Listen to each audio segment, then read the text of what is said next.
성령의 임재 가운데 주님이 이 자리에 살과 피를 나누시는 은혜를 깊이 경험하는 은혜의 시간이 되도록 역사하여 주시옵소서.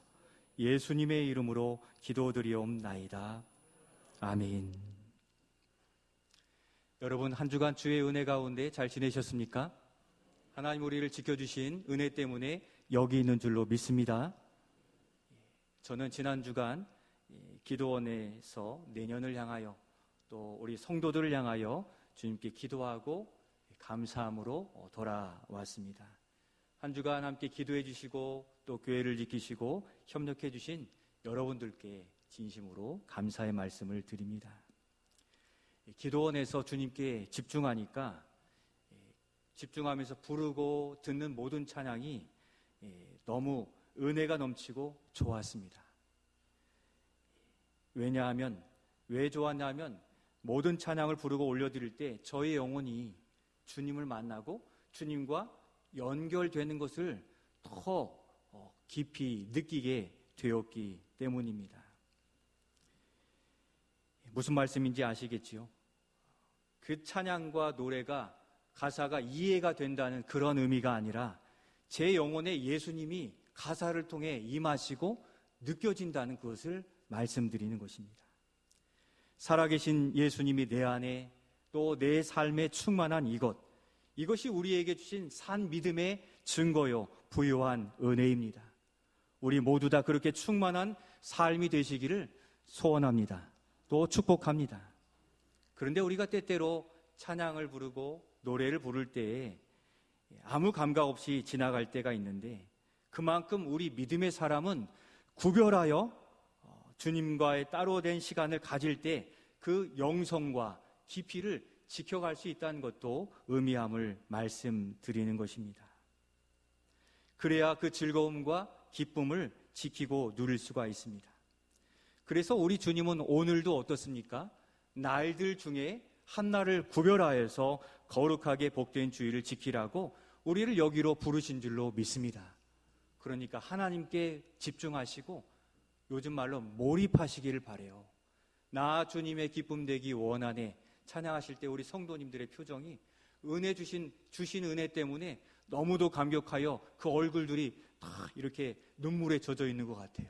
그러나 나 주님의 뭐가 되기를 원합니까? 기쁨 되기를 원해요. 그러면 여기 있는 꽃들처럼 활짝 피어 그 기쁨의 얼굴로 찬양해야 됨이 마땅하지 않겠습니까? 여러분, 찬양의 가사 하나하나를 짚어 거기에 합당한 모습을 주님께 표현하는 것이 집중하는 겁니다. 내가 나에게 집중하는 것이 아니라 예배 시간에 누구에게 집중합니까? 하나님께. 오늘도 하나님이 지금 나의 모습, 나의 얼굴, 나의 예배를 바라보실 때 활짝 핀 그 얼굴, 활짝 핀 그 고백이 하나님께 드려지는, 계속 주님께 드려지는 이 시간이 되시기를 소원합니다. 예배 시간에 참여한 그것만이 만족이 아니라 반드시 우리가 그렇게 해서 기쁨이 되어 주님을 만나고 경험하고 돌아가시기를 예수님의 이름으로 축원드립니다. 오늘 앞에 있는 이 성찬은 더 그러합니다. 우리의 예배나 우리의 성찬은 어떠한 형식이나 생명 없는 그런 것이 아닙니다. 주님과 연결되고 주님과 교통하는 은혜의 시간이 성찬의 시간입니다. 오늘 우리는 앞에 보이는 대로 주님의 살과 피를 대하는 성찬 앞에 있습니다. 이 성찬은 예수님께서 언제까지 행하라고 했습니까? 좋을 때 행하라고 했습니까? 주님이 이 땅에 다시 오실 때까지 계속 행하라 말씀하셨습니다. 특히 오늘 말씀에서도 두 번이나 나를 기념하라 하실 만큼 중요함을 말씀하시는데 왜 이렇게 행하라고 하셨을까요? 이 성찬을 나누고 마심에는 하나님의 크신 사랑과 은혜와 소망이 담겨져 있기 때문입니다. 먼저 오늘 말씀에서 보이시는 이 성찬의 의미에 대해서 살펴보고 그 가운데 보이신 하나님의 은혜와 사랑과 소망에 감사하면서 우리의 믿음을 붙들고자 합니다. 그리하여서 성찬을 베풀어 주신 예수님을 경험하고 교통하는 그 은혜의 시간이 되시기를 소원합니다. 먼저 성찬의 의미에 대해서 한번 살펴보고자 합니다. 떡을 보이시면서 주신 말씀에서 성찬의 의미를 발견하게 되는데, 첫 번째 우리 같이 한번 읽겠습니다. 이것은 너희를 위하는 내 몸이라. 예수님께서 제자들에게 축복 기도하시고 들어 보이신 이 떡은 무엇이라고 말씀하십니까? 우리 오늘 말씀 24절 말씀을 통해 더 확인하겠습니다. 축사하시고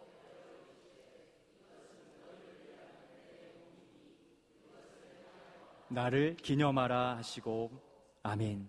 이 떡은 무엇이라고 했습니까? 너희를 위하는 내 몸이라 라고 말씀하셨습니다. 누구를 위한 것입니까? 우리 자신을 위한 것입니다. 왜입니까? 모든 인생은 누구도 자신의 가지는 죄의 문제를 해결할 수 있는 사람은 한 사람도 없다는 것입니다. 모두 그 죄에 대한 대가, 형벌을 받음으로 모두 지옥이 확정된 인생이었던 것입니다.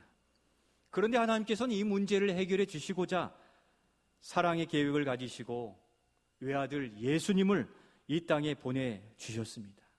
이것이 바로 우리보다 먼저 된 하나님의 사랑이라는 겁니다. 예수님이 하나님의 계획에 순종하시고 성육신하시고 십자가에 달려 지신 그 육체로 그 죄의 형벌을 다 받아내셨습니다. 그래서 너희를 위하는 내 몸이라 라고 말씀하셨습니다. 바로 여기에는 두 가지 신비한 비밀이 있는데, 첫 번째는 성육신입니다. 한번 따라해 주시죠. 성육신. 성육신이 무엇입니까? 거룩하신 하나님이 사람의 몸을 입고 이 땅에 오셨다 하는 겁니다. 그러니까 우리는 예수님이 그냥 이 땅에 오셨어요 하는 게 이야기로 들려지지만, 그러나 하나님의 입장에서는 아들을 내어주시는 눈물 나는 사랑의 계획을 실천하신 것이 성육신이라는 겁니다. 예수님은 또 어떻습니까? 우리의 죄를 지시기 위해서 스스로 이 땅에 사람의 몸을 입고 오시기로 작정하시고 사람의 몸을 입고 이 땅에 오셨는데, 바로 이것을 성육신이다라고 이야기합니다. 과학으로는 해낼 수 없는 죄 사함의 신비한 비밀의 역사를 그렇게 이루어 주신 것이 여기 앞에 있는 성찬, 주님의 몸인 것입니다. 두 번째 비밀은 십자가 고난입니다. 한번 따라해 주시죠. 십자가 고난. 그렇게 이 땅에 오신 예수님은 어떻게 되셨습니까? 십자가에 달려 죽으셨습니다. 왜 그렇습니까? 우리의 죄의 형벌을 다 받으시기 위함인데 하나님의 진노를 그 몸에 다 받으시고 여기 살과 피로서 대표하여 여기 우리와 만나고 계시는 것입니다. 그래서 예수님의 몸은 우리의 죄를 사해 주신 은혜인 것입니다. 우리가 받아야 될 그 형벌을 그와 같은데, 예수님이 받으신 그 형벌은 어떤 형벌이었습니까? 먼저는 십자가에 달리시면서 머리에는 무엇을 쓰셨습니까? 가시면류관이 쓰셔서 피가 이마에서부터 다 흘러내리기 시작했습니다. 그 옆구리에는 창에 찔려서 그 남은 피까지 다 쏟아내시고 십자가에 못 박히시면서 손과 발에 대못에 박히시기도 하셨습니다. 그리고 더 큰 형벌은 바로 이것이죠. 하나님의 진노를 그 육체와 영혼에 다 받으셨다는 겁니다. 육체의 것은 견딜 수 있다 하려도 하나님의 진노는 견딜 수 있는 사람이 아무도 없을 만큼 너무도 고통스러운 형벌이었던 겁니다. 그래서 예수님이 어떻게 십자가상에서 말씀하십니까? 아버지여, 아버지여, 어찌하여 나를 버리시나이까 하시면서 그 고통의 무게를 말로써 표현하셨습니다. 바로 하나님께로부터 버려지는 것이 모든 인생 중에 가장 큰 형벌이요 고통이라는 것입니다. 그래서 예수님은 버려지는 것에 고통 가운데 부르짖었던 것입니다. 그런데 여러분, 사실은 이 고통은 누가 당해야 되는 것이었습니까? 바로 우리가 받아야 되고 우리가 져야 되는 고통이었습니다. 더 구체적으로는 누가 받아야 될 죄의 형벌입니까? 바로 내가 받아야 될 그 참혹한 형벌이었는데, 내가 하나님께로부터 버려진 자가 되어야 되는데 오늘 우리는 어떻습니까? 하나님이 사랑하시는 그 백성들만이 모이는 천국잔치 예배에 있음은 바로 예수 그리스도께서 그의 몸에 당하신 하나님의 진노와 형벌을 받으셨으므로 우리가 여기 있기에 그리스도의 몸은 우리에게 은혜가 되는 줄로 믿습니다. 이를 베드로 사도는 베드로전서 2장 24절에 이렇게 고백했습니다. 우리 같이 한번 읽겠습니다. 베드로전서 2장 24절. 친히 나무에 달려 그 몸으로 우리 죄를 담당하셨으니 이는 우리로 죄에 대하여 죽고 의에 대하여 살게 하려 하심이라. 그가 채찍에 맞음으로 너희는 나음을 얻었나니. 아멘. 이번 성찬식에 참여하며 나를 위해 내어주신 주님의 몸, 나의 죄를 사해 주시기 위한 성육신과 십자가 고난에 감사하며 성찬에 참여하시는 우리 모두가 되실 수 있기를 소원합니다. 두 번째 말씀하시는 성찬의 의미는 무엇입니까? 떡을 나누어 주신 예수님은 잔에 포도즙을 채워주시면서 소망의 말씀을 전해주십니다. 무엇입니까? 오늘 본문 25절 말씀 같이 읽겠습니다. 식후에 또한 그와 같이 잔을 가지시고 이르시되 이 잔은 내 피로 세운 새 언약이니. 아멘. 무엇을 말씀하십니까? 두 번째 같이 한번 읽겠습니다. 이 잔은 내 피로 세운 새 언약이라. 예수님께서 이 잔에 채워주신 것은 무엇이었습니까? 제자들에게 포도즙을 채워 주셨습니다. 그러나 사실은 그 잔에, 우리의 잔에 무엇을 채워주시는 것입니까? 예수님의 피를 채워 주신 것입니다. 성경에서 피는 생명을 의미합니다. 또 하나님과 사람 사이의 언약을 의미해요. 그래서 이 피를 마시는 자는 생명을 얻었고, 이 피를 마시는 자는 하나님과 영원한 언약 관계에서 하나님의 자녀로 살아가게 되는 것입니다. 창세기 15장에도 보면 아브람 우상장사의 아들이 아브라함이 되어서 하나님이 그와 언약을 맺어요. 창세기 15장에 보니 하나님과 아브라함이 언약을 맺을 때 어떻게 하라고 합니까? 암소와 암양 또 염소를 둘로 쪼개어서 그것을 내어두며 하나님이 불로 태워서 변치 않는 영원한 언약을 삼아주시겠다라고 말씀하셔서 아브라함이 그렇게 둘로 쪼개어 그 피 흘림 가운데 엎드렸을 때 하나님은 불로 임하셔서 그 피와 제물을 다 사르시고 영원한 언약으로 본딩 딱 붙여져서 하나님과 우리가 결코 떨어질 수 없는 아브라함을 하나님의 백성이요 자녀로 삼아 주신 바 있는 것입니다. 그렇듯 하나님께서는 예수 그리스도를 십자가에서 쪼개어내시고 모든 피를 흘려 그 십자가 아래에 엎드린 모든 백성들은 하나님의 자녀 삼으시고 본딩 연합하여 딱 붙여주셔서 우리로 영원한 하나님의 백성이요 천국 가는 하나님의 자녀로 삼아주신 그 은혜 가운데 우리가 있는 줄로 믿습니다. 그 잔을 마시면서 우리는 영원한 하나님의 언약을 기억하게 되고 우리가 하나님의 자녀로 영원히 살게 되는 그 위로와 소망 가운데 살게 되는 것입니다. 그 예수님은 누구이십니까? 세례요한은 예수님에 대하여 요한복음 1장 29절에 보라 세상 죄를 지고 가는 하나님의 어린 양이로다라고 바르게 고백했습니다. 그 어린 양, 아브라함 이삭 대신 그 어린 양을 쪼개어 제단 위에 올려놓았을 때 하나님은 태우시고 그 제물을 받으셨어요. 죽었던 이삭을 살려주신 거죠. 예수님 십자가상에서 예수님을 그 십자가 제단 위에 올려놓으시고 그 피를 받으시며 그 피를 먹고 마신 모든 자를 그와 같이 하나님의 자녀로 삼아주신 바로 십자가에 달리신 그 고난의 주님, 또 성찬에 우리에게 나누어 주신 주님을 먹고 마시는 자, 그 새 언약 가운데 거하게 되는 줄로 믿습니다. 예수님은 자신의 피를 다 흘리심으로 하나님과 우리 사이의 중보자요 언약의 표징이 되어 주셨던 겁니다. 하나님은 우리에게서 아주 멀리 계신 것처럼 느껴졌던 모든 인생이 이젠 예수님으로 하나님과 함께하며 하나님이 우리의 삶에 동행하시며 도우신다는 것입니다. 하나님께서 예수 그리스도를 통하여 세우신 그 새 언약은 무엇입니까? 이 잔을 마시고 예수 그리스도를 믿는 자는 하나님의 자녀로 삼아 주신다는 겁니다. 우리가 여러분 자녀를 출생하면 동사무소 가서 무엇합니까?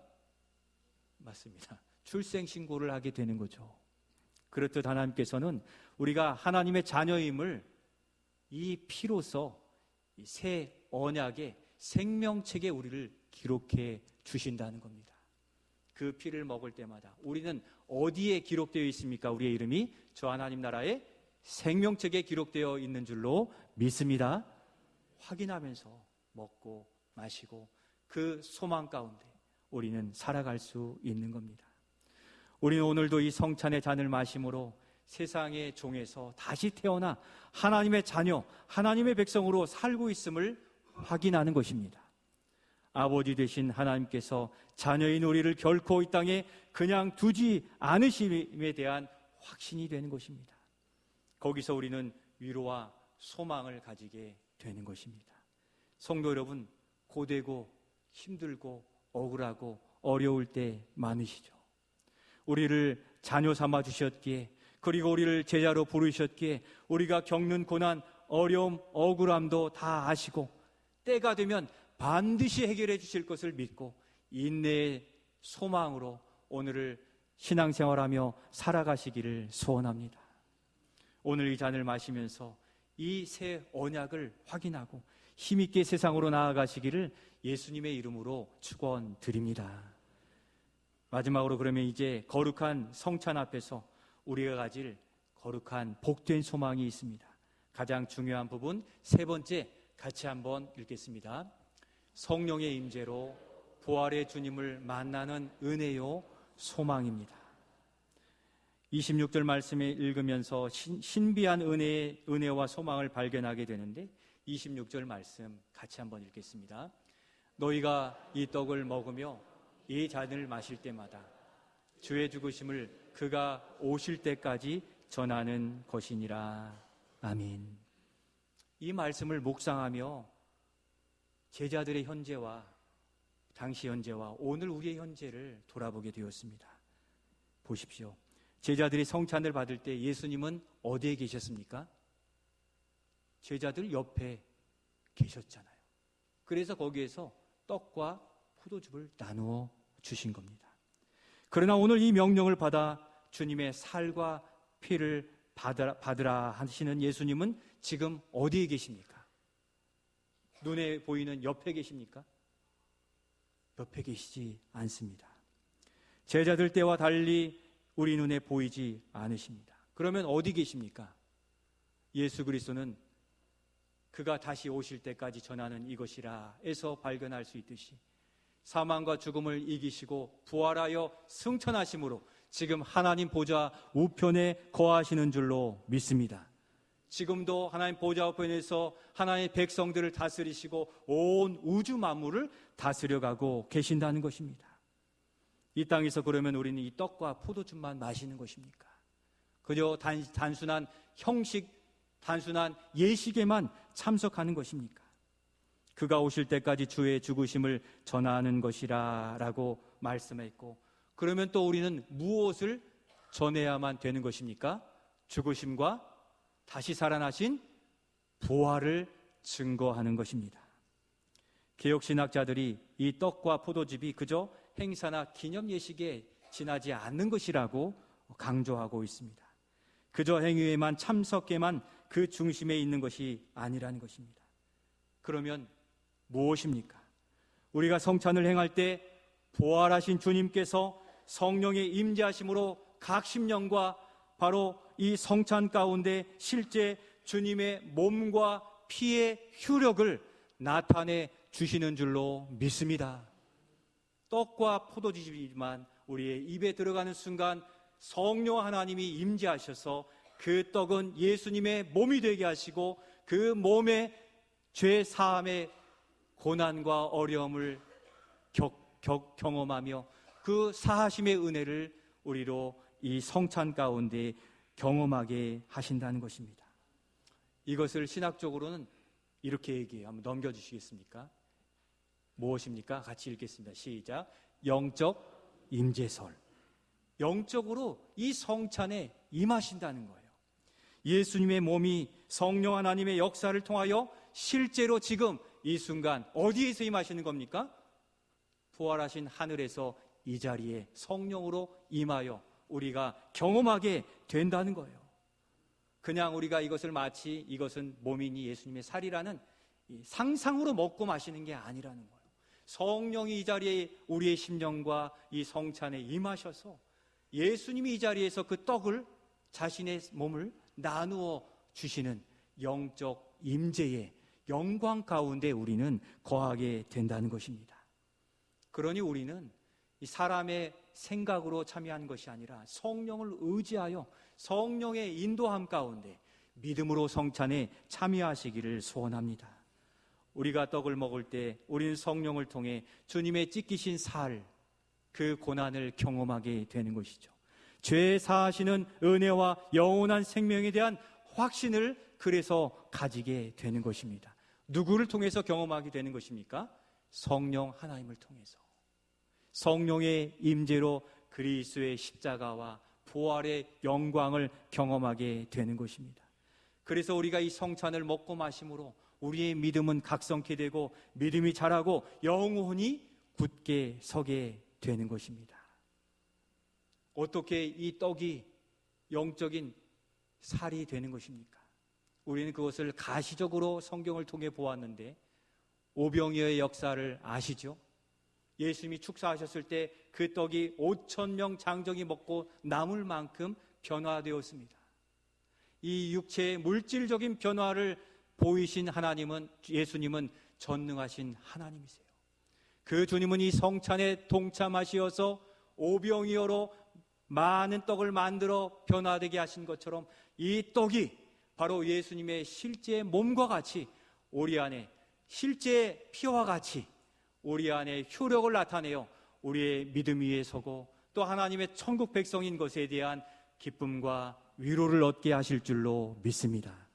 우리는 그렇게 예수님을 영적으로 먹고 마심으로 생명을 가지고 믿음으로 살게 되는 것입니다.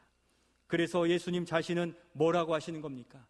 떡, 포도즙만 먹으라 하는 것이 아니라 자신을 먹으라 하시는데 요한복음 6장 54절 55절 말씀 우리 같이 한번 읽겠습니다. 넘겨주시겠습니까? 없습니까?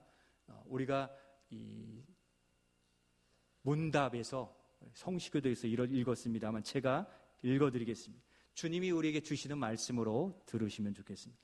내 살을 먹고 내 피를 마시는 자는 영생을 가졌고 마지막 날에 내가 그를 다시 살리리니 내 살은 참된 양식이요 내 피는 참된 음료로다. 아멘. 주님은 이 시간 성령으로 임재하셔서 우리에게 참된 음료로 떡을 나누어 주시고 참된 음료로 이 잔을 나누어 주실 것입니다. 이 잔을 대하실 때 성령을 의지하여 우리의 죄사함의 은혜를 깊이 감사하며 부활의 주님을 소망하며 이 성찬에 참여하시기를 바랍니다. 사랑하는 성도 여러분, 부활하신 예수님께서 오늘도 이 시간 성령으로 우리에게 찾아오셔서 우리를 먹여주시는 줄로 믿습니다. 십자가의 고난 그리고 부활의 복된 소식이 우리 안에 양식이 되어야 되는 것입니다. 세상의 그 무엇이 아니라 이 복음이 오늘 성찬을 통해 먹고 마심으로 믿음이 자라고